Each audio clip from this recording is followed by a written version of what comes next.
Hello, Westford! The school committee filled its open seat this week. The Board of Health will be adopting a new food code in January, and workers along the Route 110 business corridor now have public transportation options. I'm Ira Keltz, and it's time for WestfordCAT News.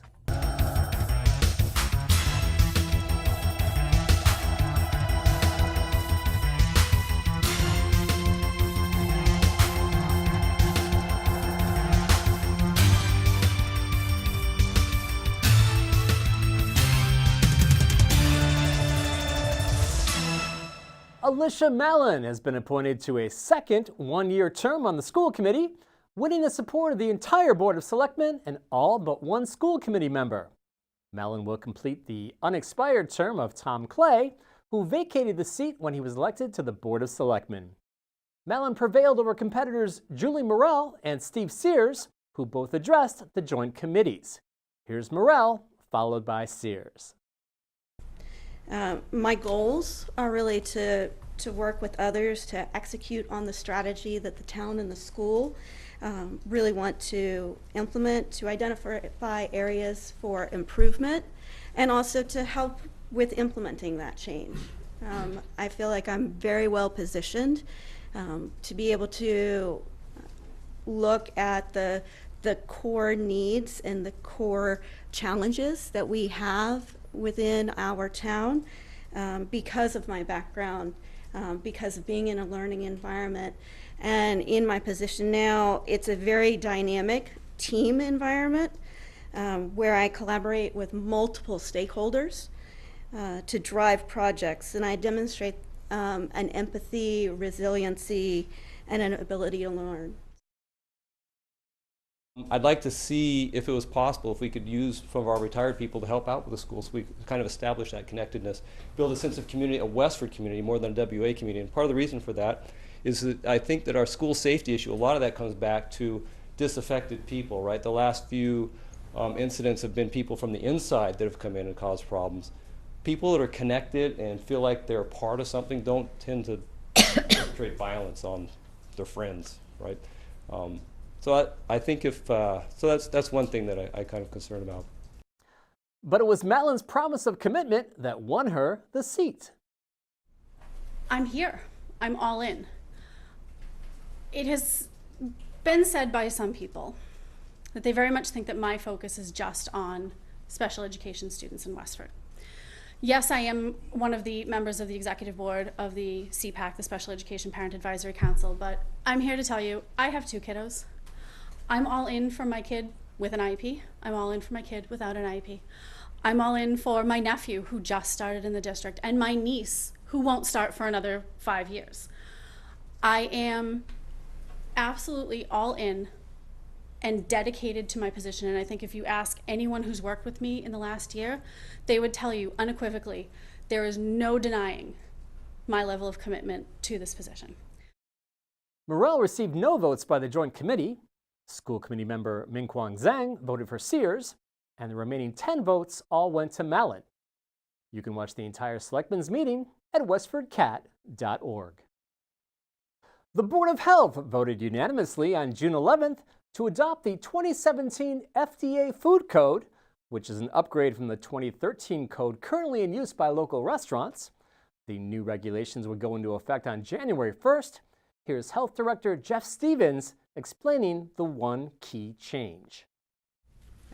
There aren't many real big changes with this. I mean, one of the bigger changes that's going to affect some businesses is going to be they're going to have a certified food protection manager on every single shift. Now, that actually makes sense, though. It really does. It does. Yeah. And Arnie's willing to get them trained. As far as the code itself, there isn't much anything that we have to really re-educate on, but we're going to go through the whole educational process like we did when we did the 13 change. And if we can do this, we may be the first one in the state. That's awesome. The purpose of the Federal Food Code is to prevent foodborne illness and injury.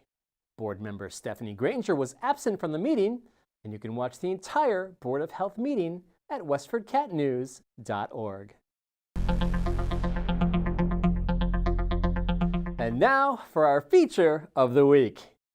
Commuters working at IBM in Littleton, NetScout, Juniper Networks, Technology Park Drive, and Red Hat in Westford now have the option of taking public transportation to work.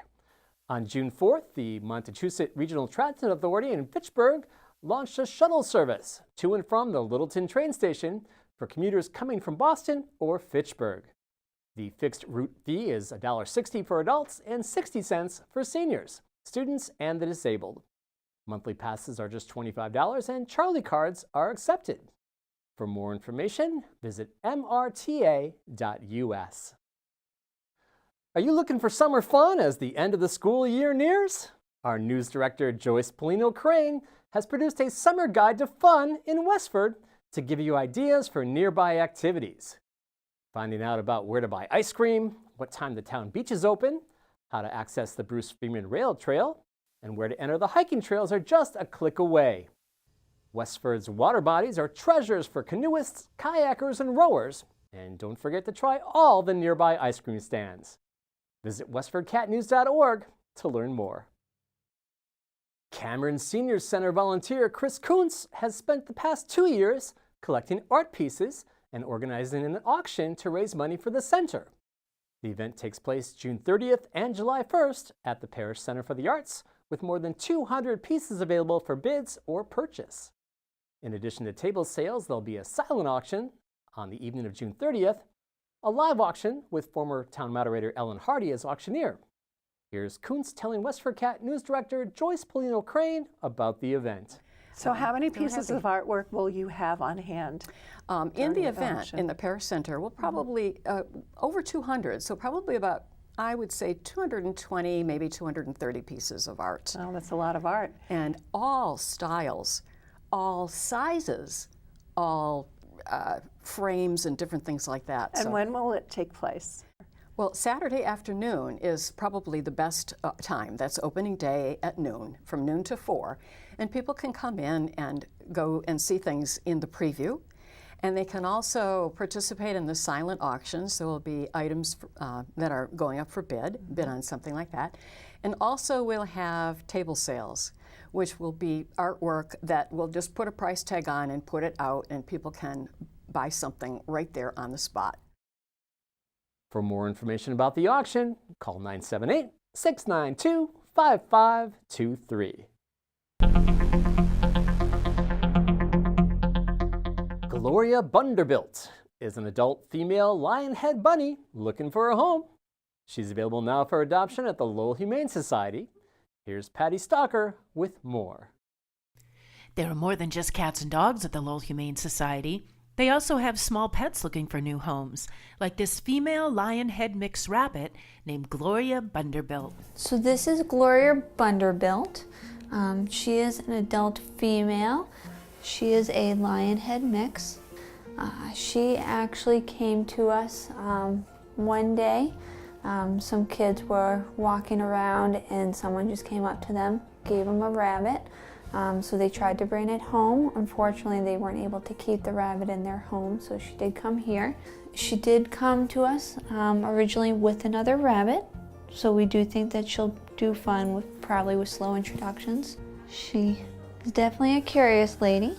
It may take her a little time sometimes to warm up to new people, but once you give her time to get to know you, she definitely is friendly and enjoys attention.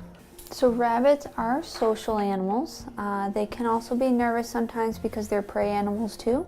So that's why you always want to go slow, give them time to get used to you. The more that they get used to people, the more that they actually enjoy interacting with you, sitting next to you, being pet.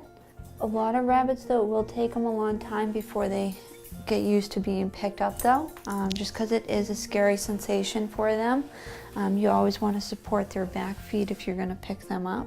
And when you approach them too, you just want to approach them from the side, let them see you coming, just so that they know that you are coming to pet them, and they don't get startled, just because their eyes are to the side of their face, so they don't see a lot of what's right in front of their face. And a girl like her, it would be great for her to have an X-Pen like setup, or a room, so that way she can have room to explore.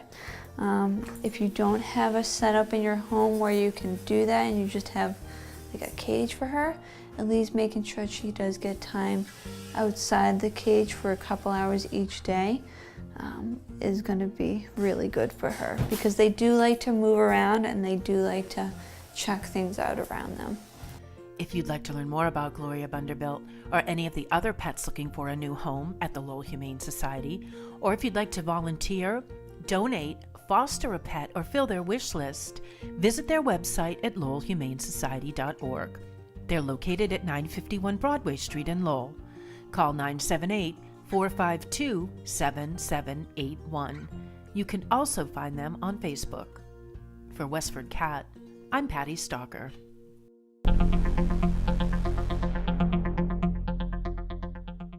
Vika Sharma is here to tell you about the benefits of Mahanarayan oil. Hi everyone, I'm Vika Sharma, your Ayurveda practitioner, back with a new health tip for WestfordCAT News. Today I'm going to talk about Mahanarayan oil. Mahanarayan oil is one of the most effective oil for the joint pains. It is prepared from sesame oil, camphor, and various other herbs. It helps to reduce the excessive vata, that is the air element of the body. Its application to the affected areas reduces muscle fatigue, inflammation of the joints, knee pain, and reduces stress to a great extent. It also improves blood circulation. So apply Mahanarayan oil to your painful joints at bedtime to get the benefits. Do not consume orally. If you have any allergies, please contact your PCP before applying. I'll be back with a new health tip. Bye for now. June has finally brought us the long-awaited days of 70 degrees and sunshine that many of us had been looking forward to since this winter. It's time for the beach. Here's what weather.com is forecasting over the next few days.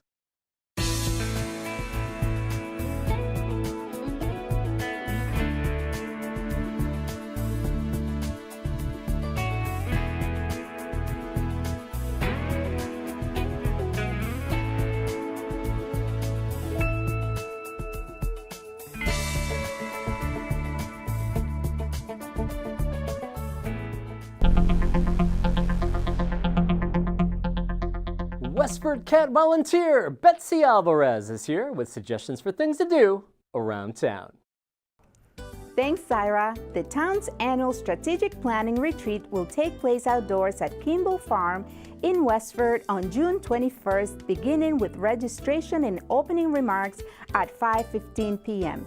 Topics for discussion will include school safety, a new town center building, and an update on the fire station and Rodenbush building projects. Dinner will be served at 6:30 p.m. and the sessions run until 8 p.m.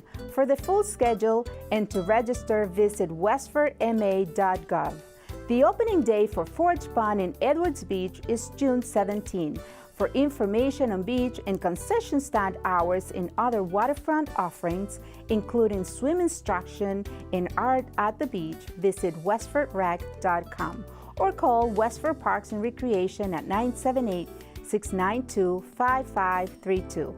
The Boarding House Park Concert Series in Lowell has begun. Performing artists Lettuce, Brian Setz's Rockabilly Riot, and Buzzcocks are coming up this month. For parking information, dates, and to purchase tickets, visit lowellsummermusic.org. I am Betsy Alvarez, a WestfordCAT volunteer. Back to you, Ira. That's it for this week, Westford. We leave you with images from Lowell General Hospital's Team Walk for Cancer Care.